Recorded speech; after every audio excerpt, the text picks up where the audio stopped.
Bon, du coup, là, comment on détermine les pressions là-dedans là? Bah, je sais pas, tu ferais comment toi? Bon, je sais pas. Bon, là, tu mets 2 barres 5 comme partout et puis ça fonctionne quoi. Oui, bah 2 barres 5. À l'œil comme ça? Ouais, c'est comme ça que je fais habituellement. Bah écoute, je suis obligé de te dire que c'est pas la bonne méthode. Si tu le fais comme ça, t'es sûr d'avoir des problèmes. Ça se fait pas au hasard les pressions. Allez, viens, je vais t'expliquer.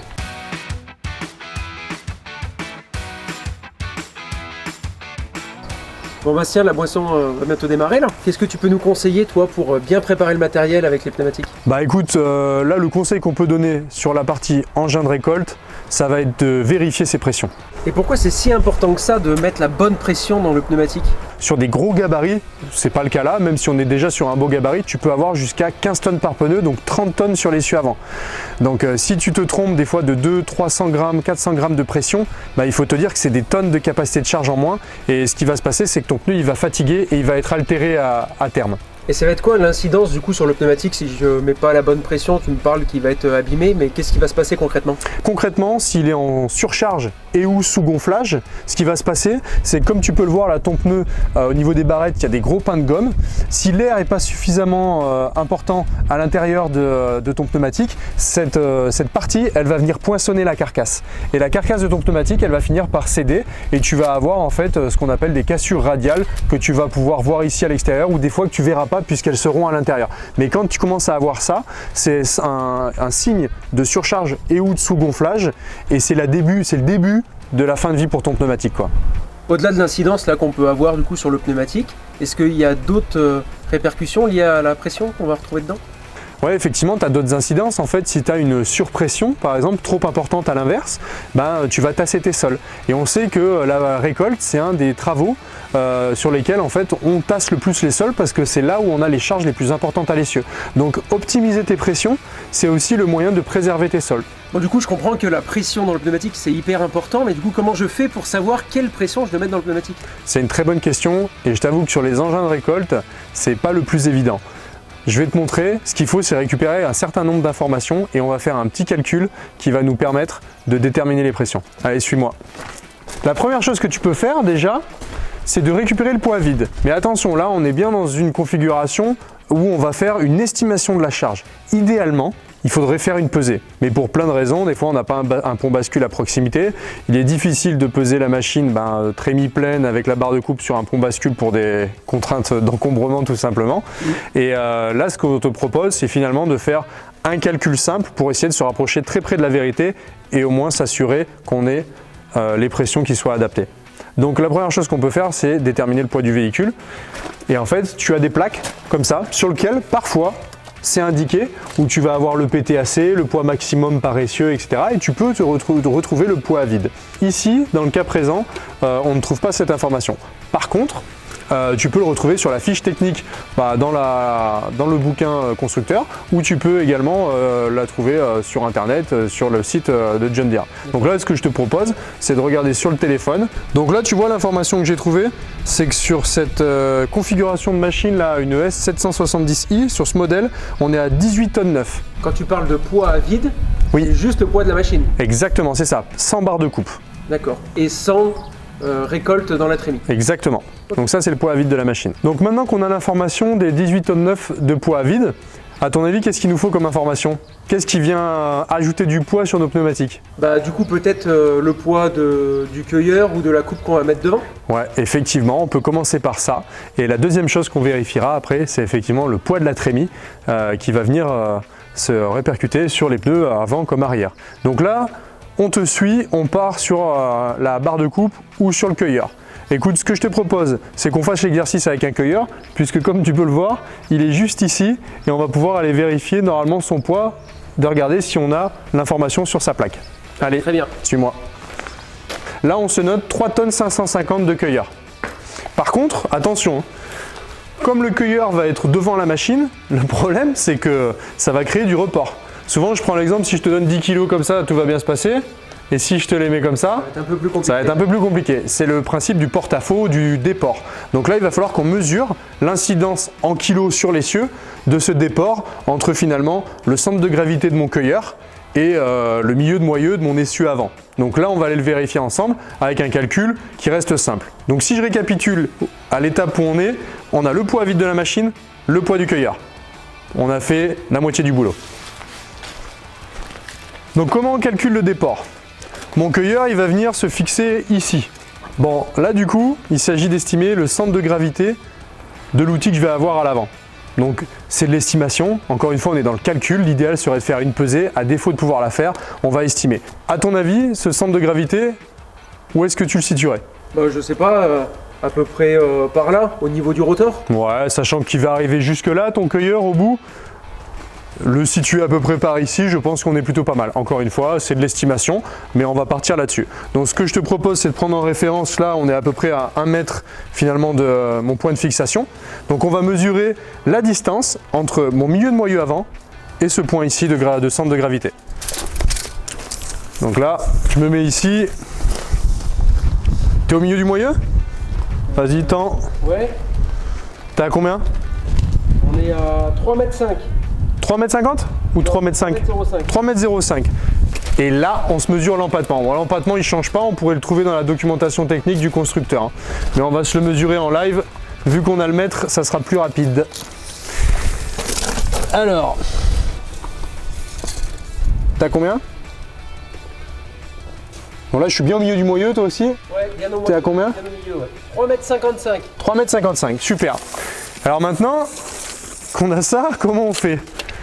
Eh bien, le coefficient de report de charge, il va se calculer en mettant la distance entre le centre de gravité et mon milieu de moyeu d'essieu avant sur l'empattement. Donc là, tu m'avais dit 3,05 m, c'est ça? Oui, sur cette distance-là, sur 3,55. 3,55. Tu vois, on a un coef de 0,86. On peut se le noter. Ça correspond à quoi, 0,86? Eh ben, en fait, 0,86, ça va nous permettre d'estimer le poids qui se rajoute sur l'essieu avant. Tu sais, je te parlais des 10 kg que tu mets comme ça tout à l'heure. Ouais. Bah là, en fait, plus je vais m'éloigner et plus les 10 kg ils vont être lourds. Et c'est le principe du report. Si j'avais une distance ici, par exemple, de 4 mètres, 5 mètres, j'exagère, hein, ça ne serait pas le cas. Mais du coup, j'aurai un coef peut-être au-dessus de 1 et qui ferait qu'en fait, mon poids sera encore plus lourd. Donc là, on va multiplier le poids de mon outil avant par ce coefficient. Donc du coup, tu m'as dit que tout à l'heure, notre cueilleur, il pesait 3550 kg, du coup, que je vais multiplier par 0,86. Exactement, on est bon. Et là, tu vois, je fais le calcul en direct. 3 tonnes 53. Tu arrondis à 3 tonnes 50, hein, on va simplifier la vie. Donc 3 tonnes 50 de report de charge. Pour récapituler, on a les infos suivantes qui sont le poids à vide. Par contre, on n'a pas fait la répartition avant-arrière. Hein. Ouais. Parce qu'on a 18 tonnes, mais on n'a pas 18 tonnes que à l'avant. On a bien du poids aussi à l'arrière, sinon on aurait un seul essieu. Et on a le poids du cueilleur qu'on a juste là et le report de charge qui a été calculé. Ok. Donc si on en revient juste pour se faire la répartition avant-arrière, ce qu'on peut retenir, c'est que sur la plupart des machines, prendre un ratio 70-30, c'est-à-dire 70% de la charge à l'avant et 30 à l'arrière, c'est pas déconnant. Le mieux, si tu veux être sûr, c'est d'en parler avec ton concessionnaire qui aura peut-être des informations sur ce modèle spécifique qui te dira bah non, on est plutôt à 60-40, 50-50, mais prendre 70-30, c'est aussi le moyen d'être plutôt sécurité parce que de toute façon, si on a des aussi gros pneus à l'avant, c'est pas pour rien, c'est qu'une grosse partie de la charge, elle est à l'avant. Donc 70-30, c'est une bonne référence. D'accord. Et j'ai une question aussi par rapport aux consommables de la machine. Tu vois, par exemple, tout ce qui va être hydrocarbures, carburant. Ouais. Est-ce qu'on le prend en compte aussi? Écoute, ça va être des poids finalement répartis sur les 4 pneus. Si on prend l'exemple d'un réservoir qui va faire 900 litres, on parle de 900 kg répartis sur les 4 pneus avec des différences. Parfois, il est pris en compte dans la pesée à vide du véhicule que tu vas trouver dans la fiche du constructeur. Donc, on ne va pas aller à ce niveau de précision. Encore une fois, on est dans l'estimation. On va déjà se concentrer sur le gros des charges pour déterminer notre poids par pneu. Donc là, si on fait 70% de 18 tonnes 9, c'est ça? 18 tonnes 900, oui. Ok. Donc là, j'ai 18 tonnes 900 fois 70. Ça veut dire que j'ai 13 tonnes 230 sur l'essieu avant. Hein. Donc là, ce que je te conseille de faire, c'est d'avoir bien une colonne essieu avant et une colonne essieu arrière. Fait, oui. Et du coup, si je fais le calcul pour l'essieu arrière, je fais 18 tonnes 900 moins les 13 tonnes, j'ai dit 12 tonnes ou 13 tonnes à l'avant? 13 tonnes 230. 13 tonnes 230. J'ai 5 tonnes 670 de machine à vide sur mon essieu arrière. C'est bon pour toi? Oui. Bon, bah écoute, là on est pas mal. Il nous manque un truc. à ton avis? Ah bah la trémie. La trémie, exactement. Donc là, la trémie, généralement, quand tu es agriculteur, tu sais quel volume de trémie tu as acheté. La question, c'est le poids qu'il y a dans la trémie. La trémie, sa capacité est exprimée en litres. Et après, il s'agit de la convertir en kilos. Généralement, en tant qu'agriculteur, tu sais quel poids il y a dans ta trémie. Mais à défaut, nous, ce qu'on conseille, c'est de prendre un coefficient assez généreux en prenant 0,8 par exemple. Donc ça veut dire que si tu as une trémie qui fait 10 000 litres, 0,8, ça veut dire que tu as 8 tonnes de trémie estimée en poids. Mais si tu connais ton poids de grains trémie pleine, bah écoute, tu le prends. Et en termes de répartition, on va faire la même répartition puisque tu vois qu'une grosse partie du volume de la trémie, généralement, il est quand même plutôt situé sur l'avant. On va prendre par simplicité le ratio 70-30. Exactement. Donc si j'ai 10 500 et que je prends mon coef de 0,8 à défaut de connaître le poids du grain, j'ai 8 400. Donc là, c'est 8 400 de poids de trémie. Hein. D'accord. Ok. Maintenant que je l'ai réparti en 70-30, j'ai 5 tonnes 880 sur l'avant. Et à l'arrière, 2 tonnes 520. Et écoute, normalement, on a tout ce qu'il faut. Donc là, ce que je te propose, c'est qu'on remette ça sous forme de tableau et qu'on calcule en fait par essieu le poids exact qu'on a. Et après, on ira vérifier dans la documentation technique du constructeur. En l'occurrence, là, c'est nous, Michelin. Et on va aller vérifier quelle pression on doit appliquer. D'accord. Allez, c'est parti. Donc du coup, sur l'essieu avant, on a dit qu'on avait 18 tonnes 900, réparti 70-30. Tu m'as dit bien 13 tonnes 230 oui. Sur l'avant et 5 tonnes 670 oui. Sur l'arrière. C'est ça? Oui. Donc 13 230. Ok. Ensuite, qu'est-ce qu'on a? Le cueilleur. Le cueilleur qui est devant, 3 tonnes 550. Ok. Le report de charge du cueilleur qu'on a calculé, c'est 3 tonnes 50. Ouais, exactement. Et du coup, sur l'essieu avant, le poids de la trémie, ça ferait 5880 kg. Ok, super. Et le poids de la trémie sur l'arrière, il est de 2520. Super. Et si on fait le total de tout ça, ok, on est à 25 710. Ah, quand même. Donc là, c'est mon poids à l'essieu. Hein. Donc si je divise par 2, je suis à 12 tonnes 855 exactement. On n'est pas à 5 kg près, mais 12 tonnes 855 par pneu. D'accord. Et à l'arrière, si tu veux me le redire. Donc ça fait 5670 ouais. Plus 2520 kg. Ouais, il y a quand même beaucoup moins de poids à l'arrière. Hein. 8190. Si je divise par 2, on a 4095 kg par pneumatique. Et maintenant qu'on a les poids par pneumatique, il s'agit d'aller chercher la documentation technique du manufacturier dont il est question. Là, c'est nous, c'est Michelin, donc c'est facile. Mais tu peux aller chercher les documentations techniques sur le site internet de tous les manufacturiers. Donc là, ce que je te propose, c'est de regarder dans la documentation technique, le pneu avant, on était en 960-38 CRX BIP 2. Donc là, tu vois que tu as différentes informations avec des pressions, un tableau qui comprend des charges et également des lignes avec quoi? Des vitesses. Exactement. Donc la charge, on l'a. Et maintenant, il faut déterminer la vitesse. Et ça, c'est à toi de me dire à combien tu vas moissonner au champ. Je vois là, il y a 3 lignes, 10 km/h cyclique, 15 cyclique et 40 km/h. Ouais. Moi, je ne vais pas dépasser les 10 km/h de toute façon au champ. Je moissonne en règle générale entre 7 et 8. Okay. Donc je prends sur cette ligne. Exactement, c'est ça. Donc là, tu prends ta ligne jusqu'à 10 km/h cyclique et tu peux regarder par rapport aux 12 tonnes, combien? 12 tonnes 855. Je vois là qu'il y a un bar 7, je porte 13 tonnes 70. C'est ça. Donc c'est une ligne qui peut correspondre. Donc ça veut dire que sur ce pneumatique là, il faut que je sois à un bar 7. Eh ben on est bon. Après, il y a une dernière question à poser pour être vraiment sûr d'avoir les bonnes pressions. Est-ce qu'il y a des dévers sur tes terres? Tu peux le voir ici, c'est quand même plutôt plat. Donc écoute, s'il n'y a pas de dévers, parce que pourquoi je te pose la question, le dévers en fait, ça va amener un transfert de charge quand tu es dans ta pente, avec plus de charge sur un pneu par rapport à l'autre. Donc du coup, on majore les pressions pour préserver le pneumatique. Si tu n'as pas de dévers, on n'a pas besoin de majorer. Mais s'il y avait besoin, à la fin de la documentation technique, tu as la méthode de majoration si besoin. Ok? Donc maintenant qu'on a fait le pneu avant, on détermine la pression du pneu arrière. Donc 1 bar 2. Même chose, comme tu n'as pas de dévers, aucune majoration n'est nécessaire. Donc là, si on retient, configuration champ sans dévers, 1 bar 7 et 1 bar 2. Ce qui paraît plutôt normal parce que cette machine elle est très bien équipée, parce qu'elle est avec les dernières technologies de pneus basse pression Michelin, CRX BIP 2, par rapport au gabarit de la machine, avec des gros volumes d'air. Hein. Tu vois qu'il y a du 620 à l'arrière et du 900 à l'avant. Écoute, là on a une configuration impeccable et des pressions qui sont vraiment optimisées pour de la récolte. Mais du coup, Bastien, là, depuis tout à l'heure, on regarde des vitesses à 10 km/h au champ. Ouais, parce que je t'ai dit que je faisais des moissons à 7-8 km/h.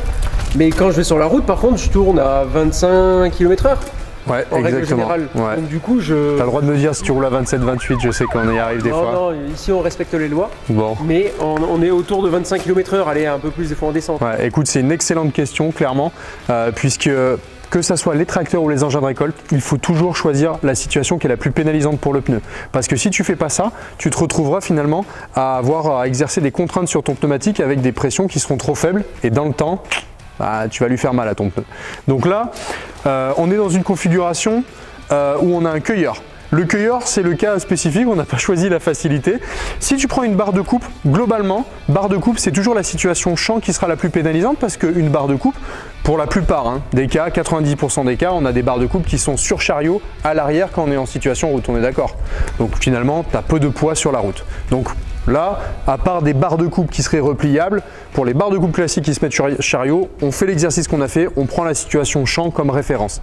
Le cueilleur, c'est un cas particulier. Comme celui-ci par exemple, ce cueilleur-là, il va être mis replié sur la route et on va rouler tel quel. Alors ok, tu n'auras pas le poids de la trémie puisque tu ne rouleras pas trémie pleine, mais tu auras quand même le poids de ton cueilleur et le report de charge de ce cueilleur-là.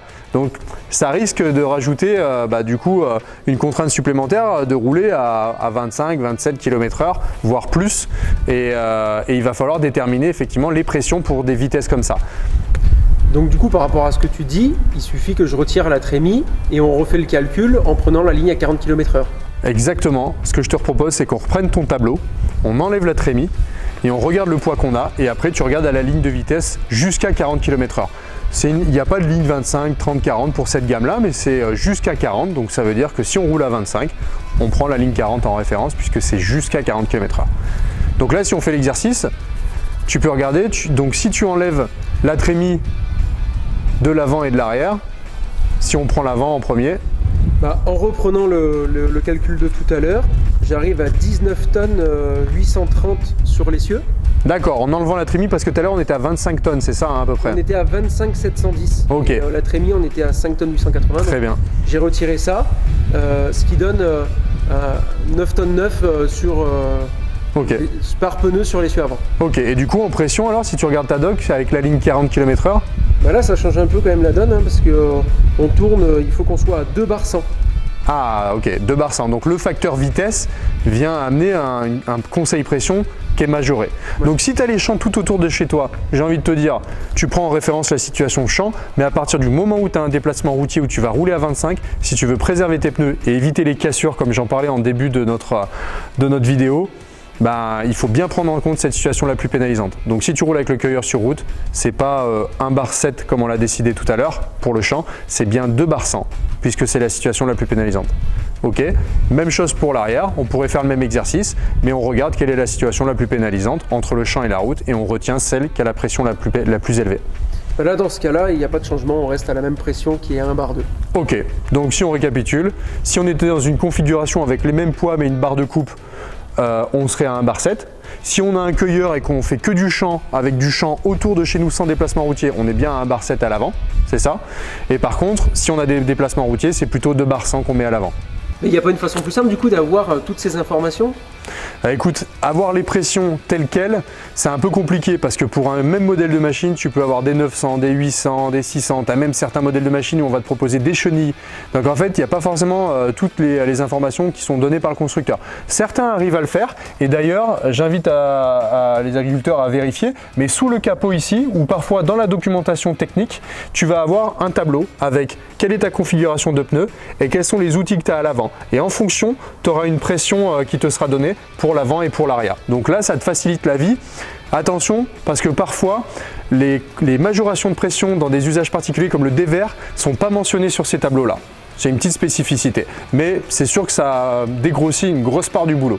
Bon écoute, est-ce que c'est clair pour toi? Ouais, en tout cas merci pour tous ces conseils, ça va bien m'aider pour préparer cette saison et puis essayer d'optimiser au maximum mes pneumatiques. Bon, avec plaisir, je n'ai pas dit que c'était simple, mais si ça peut aider, prenez le temps de le faire parce que déterminer ces bonnes pressions, c'est s'assurer d'avoir une longévité bien améliorée parce que malheureusement, au bout de 4, 5, 6 ans, on est amené à faire du service après-vente sur des pneus qu'on cassait parce que les charges n'avaient pas été déterminées.